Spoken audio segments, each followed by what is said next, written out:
गोसाई जी रामचरितमानस में जो करीब 450 साल पहले वे लिखे रहे, उमा एक और शब्द अवधि के इस्तेमाल किए हैं जो अवधि में अभी बोला जाता है, अकलंका। अब अकलंका के कोनो मतलब लंका से ना है, रावण वाली लंका से बिल्कुल होकर कोनो मतलब ना है।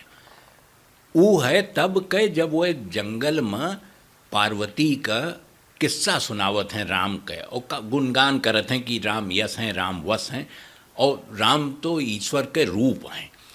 तो पार्वती का उनके बतिया पर ज़्यादा भरोसा ना होत।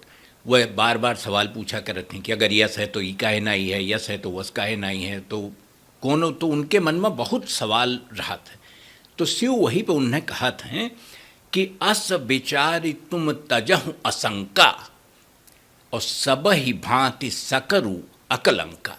वो कहते हैं कि जे तू अपने मन से ही कुल बवाल बिना मतलब के सवाल निकाल दो, एक कोनो अर्थ नाए है।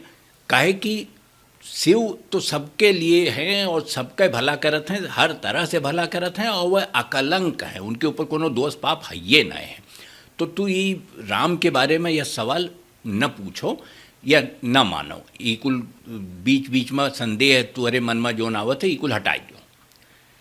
वो बिल्कुल निर्मल हृदय वाला व्यक्ति हैं और शंकरों निर्मल हृदय के व्यक्ति हैं, तो उनके बारे में संदेह करब ठीक ना है।